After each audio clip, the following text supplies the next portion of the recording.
Hello, this is Roger.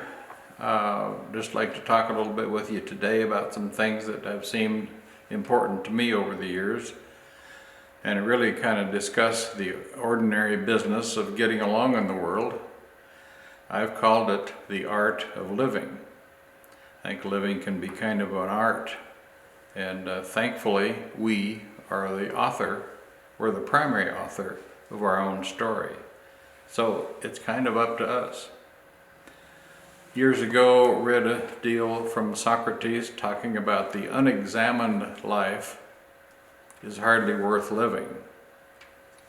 In other words, if you don't pay attention to your life, you don't discover what you want to be and where you want to go, and then check yourself, examine yourself, your life now and then, it's not hardly worth living.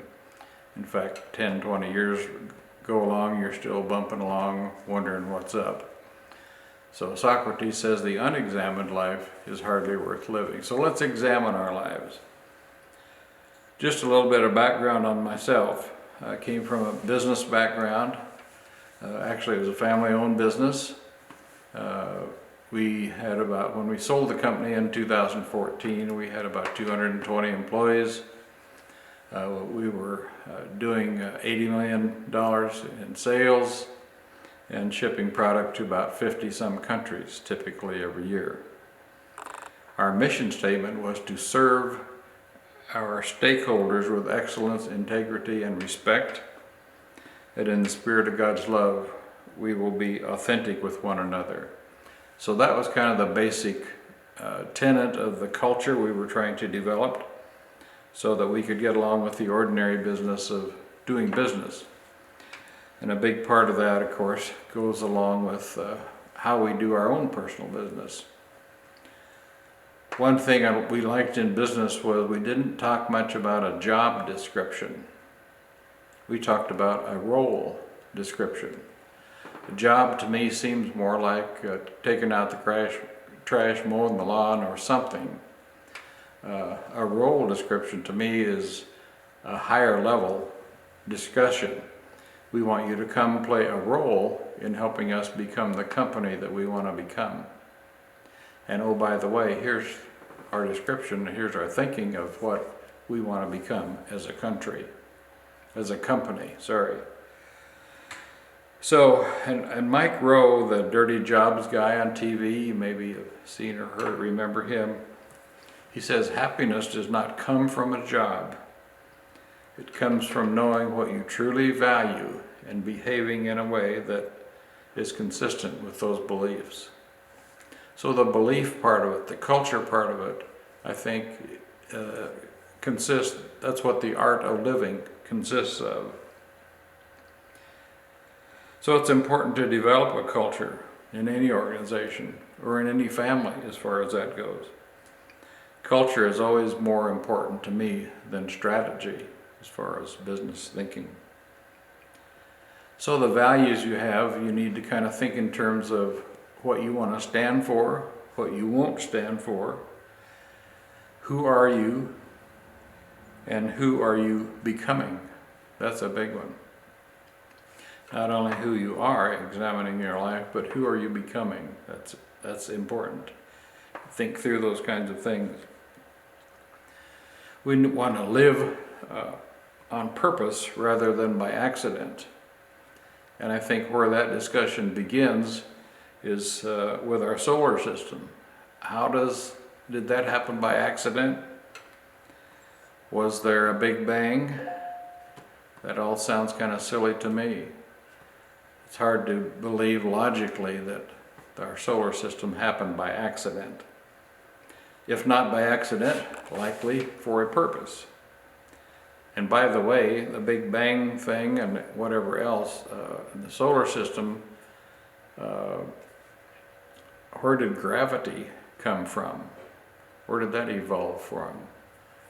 Because that's such an important part of our solar system. If not by accident, likely was by design and for a purpose. The Bible tells us this is the case. God was so interested in us that he sent his son to die for us. That's pretty powerful thinking. pretty powerful, and to me it's logical too that there would have been a God that created our solar system and the world as we know it. As far as Jesus is concerned, we confirm his existence every time we write down the date. Is it before Christ was born or after he died? All of our calendars substantiate the fact that Christ was here. So I think, given that, it would be intellectually dishonest to not examine the claims of Christ. So if I follow Christ, I have eternal life, I win. If I am wrong, I still win, because I have a life of purpose and hope. So it's a win-win deal to me. Okay, back to examining your life. Somebody said the two most important days of your life are the day you were born and the day you discover why you were born. Purpose, mission. If we're not here by accident, there's a reason for us to be here. I saw a movie some years back about the life of Johnny Cash. And the role of June Carter Cash, Johnny's wife, was played by Reese Witherspoon, which doesn't make much difference for this story, but she had a small line in this movie that I thought was very interesting and intriguing and really powerful.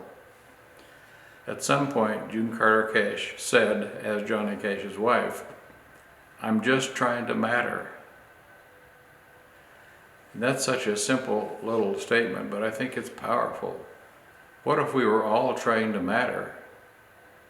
Trying to matter to our family, trying to matter to those that we work with, trying to matter to the community we live in, trying to matter to our spouse.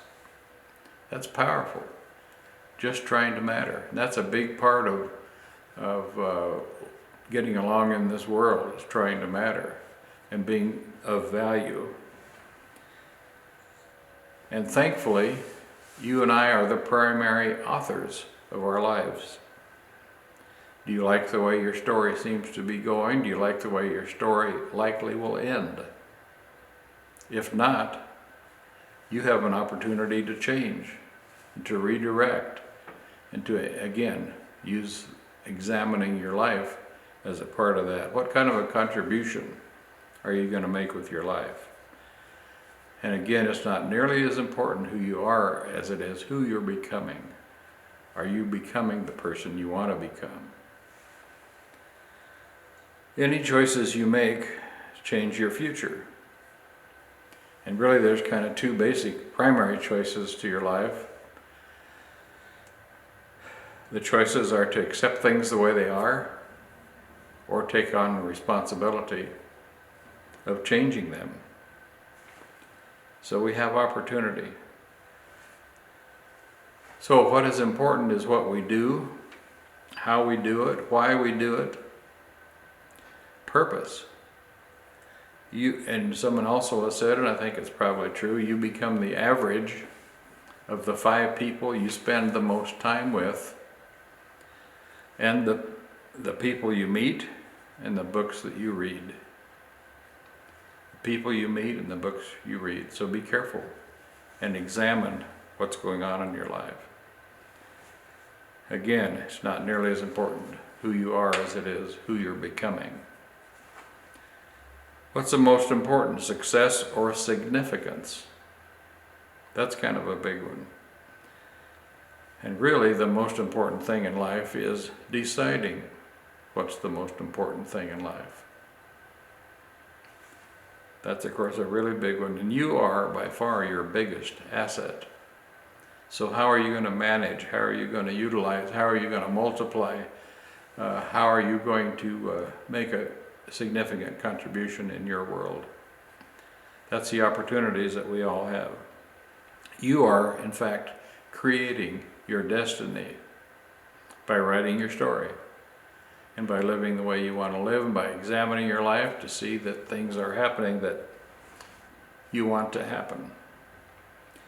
One of the verses that we enjoy at Legacy Purpose is Deuteronomy 2:2-3. And it says, "You are made for more than to be stuck in a vicious cycle of defeat.